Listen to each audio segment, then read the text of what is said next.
అనగనగా ఒక ఊళ్ళో 3 రాజులు ఉన్నాయంట. ఆ రాజులకి 3 చేపలు తెచ్చాయంట ఆ రాజులు. ఆ చేపలు నదిలో పెట్టాయంట. ఆ చేపల్లో ఒక చేప పడలేంట. చేప ఎందుకు పడలే అని అడిగాడంట.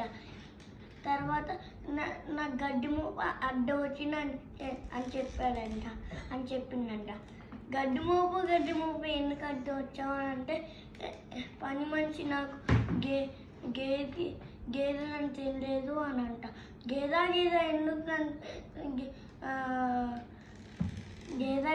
ఎందుకు గడ్డిని తినలేదు అని అంట అని అన్నాడంట.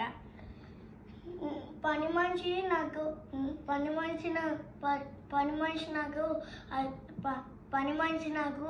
గడ్డి లేదని చెప్పాడు.